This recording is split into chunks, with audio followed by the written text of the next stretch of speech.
మంగళగిరి ప్రాంతంలో ఎక్కువ శాతం ప్రజానీకం బీపీ షుగర్ వ్యాధులతో బాధపడుతూ ఉన్నారు. అవును, ఇది నా మాట కాదు. సాక్షాత్తు రాష్ట్ర ఐటీ విద్యాశాఖ మంత్రి నారా లోకేష్ గారు ఈరోజు ఉదయం చిన్నకాకాలంలో చెప్పినటువంటి మాటలు ఇవి. ఈ ప్రాంత ప్రజానీకానికి ఆనందం ఆహ్లాదం కలిగించడానికి నియోజకవర్గంలోనే ఓ అద్భుతమైనటువంటి పార్కు రాబోతుంది. అవును, అది ఎక్కడో కాదు, మంగళగిరి నగర నడిబెడ్డులో ఉన్నటువంటి టిట్కో వాసులు. ఈ విషయంలో మాత్రం టిట్కో వాసులు చాలా అదృష్టవంతులని చెప్పవచ్చు. కారణం ఒకటి కాదు, రెండు కాదు, దాదాపు 9.5 కోట్ల రూపాయల వ్యయంతో అద్భుతమైనటువంటి పార్కు నిర్మాణం చేపట్టబోతూ ఉన్నారు. దీనికి సంబంధించి ఈరోజు ఉదయం ఆయన అనుమానమున టిట్కో ప్రాంతంలో ఉన్నటువంటి చిరు ప్రాంతాన్ని పరిశీలించారు. అమరావతి డెవలప్మెంట్ కార్పొరేషన్ ఆధ్వర్యంలో నిర్మాణం కాబోతున్నటువంటి ఈ పార్క్ అనేటువంటిది ఇతర ప్రాంతాల్లో ఉన్నటువంటి వారందరికీ ఒక రోల్ మోడల్గా తయారు కాబోతుంది. టిట్కో కాలనీ వాసులకే కాదు, దాని పక్కన ఉన్నటువంటి ప్రభుత్వ కార్యాలయాల్లో పనిచేసినటువంటి ఉద్యోగస్తులందరికీ ఆరోగ్యం ఆనందాన్ని కలిగించడానికి ఈ పార్కు ఎంతగానో ఉపయోగపడుతుంది అంటున్నారు కార్పొరేషన్ అధికారులు. సాధ్యమైన త్వరలోనే ఈ కార్పొరేషన్ పనులు ప్రారంభించాలని మంత్రి నారా లోకేష్ అధికారులను ఆదేశాలు జారీ చేశారు.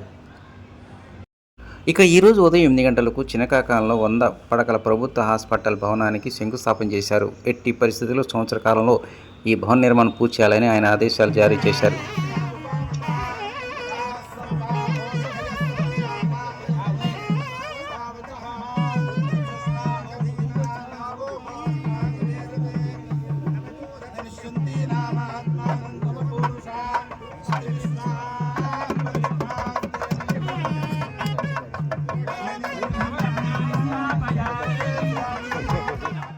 ठीक है होल्ड होगा यहां क्रॉस ओके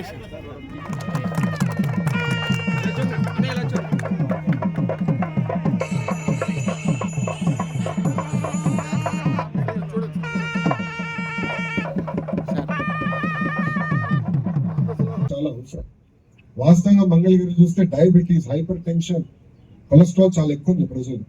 ఇది నాకు ఎందుకు తెలుసు అంటే నేను ఎన్టీఆర్ సంజీవిని క్లినిక్ గత 5 సంవత్సరాలు నడిపిస్తాను. ఉచితంగా మందులు ఇస్తాం. మేము 15 రోజులు సరిపడా మందులు ఇస్తాం. మళ్ళీ వాళ్ళు వస్తే మళ్ళీ టెస్టులు చేసి మళ్ళీ ఇస్తాం. దాంతో నాకు చాలా డేటా ఉంది.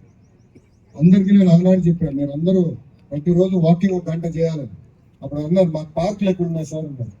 ఇప్పుడు ఆ కార్యక్రమం కూడా చేపడతాం. ఎస్ఎల్ఎన్ పార్క్ మన పార్క్ ఓపెన్ చేశాం. సుమారుగా 30 చెరువులు, పార్కులు ఈ కూటమి ప్రభుత్వం అభివృద్ధి చేయబోతుంది. ఇట్లా పార్కులు, కళ్యాణ మండపాలు, భూగర్భ డ్రైనేజ్, ఆసుపత్రి, అన్ని కార్యక్రమాలు చేసుకుంటూ పోతున్నాం. వారు మంగళగిరి ప్రజలు కూడా నేను విషయం తెలియజేయబోతున్నా. నేను చేయాల్సిన పనులు నేను చేస్తున్నా. శాంక్షన్ చేయించే శంకుస్థాపన అయింది. ఈ రోజు నుంచి 365 రోజుల్లో ఈ హాస్పిటల్ పూర్తి చేసి ప్రజలకు అంకితం చేయాల్సిన బాధ్యత చిన్న పని మొత్తం ఉంది. గతంలో లాగా ఒక 100 పడకల ప్రభుత్వ హాస్పిటల్ కంటే వదిలేయాలని ఆలోచన కాదు. వేదిక మీద మేమందరం కూడా దాదాపు 5-6 సార్లు కూర్చుని ప్రతిసారి 2-3 గంటలు మేము చర్చించి ప్రతి విషయం క్షుణ్ణంగా అధ్యయనం చేసిన తర్వాతనే లేఅవుట్ కూడా ఫైనలైజ్ చేస్తాం జరిగింది. వేదిక మీద మా అందరి కళ ఒకటే, ప్రైవేట్ ఆసుపత్రికి ధీటుగా ఈ 100 పడకల ప్రభుత్వ ఆసుపత్రి ఉంటుంది. ఒక జోనింగ్ కానివ్వండి, స్టాఫింగ్ కానివ్వండి, అది మా లక్ష్మీ నరసింహస్వామి గుడి అభివృద్ధి కార్యక్రమం మంత్రి గారు పర్యవేక్షణలో ఆల్రెడీ మేము కూర్చున్నాం. గుడిని కూడా అందరూ నేను వారణాసికి వెళ్ళి గౌరవ ప్రధానమంత్రి గారు అక్కడ గుడిని ఎట్లా అభివృద్ధి చేశారు నేను స్వయంగా చూస్తాం జరిగింది. అదే ఒక ఆదర్శంగా తీసుకొని గౌరవ మంత్రి గారితో కూర్చుని అనేక మార్లు ప్లాన్లు రివ్యూ చేశాం. త్వరలో ఆ కార్యక్రమం కూడా ప్రారంభించబోతున్నాం. ఇట్లా ఎన్నికల ముందర మంగళగిరి ప్రజలకు నేను ఇచ్చిన హామీలు ఒక పద్ధతి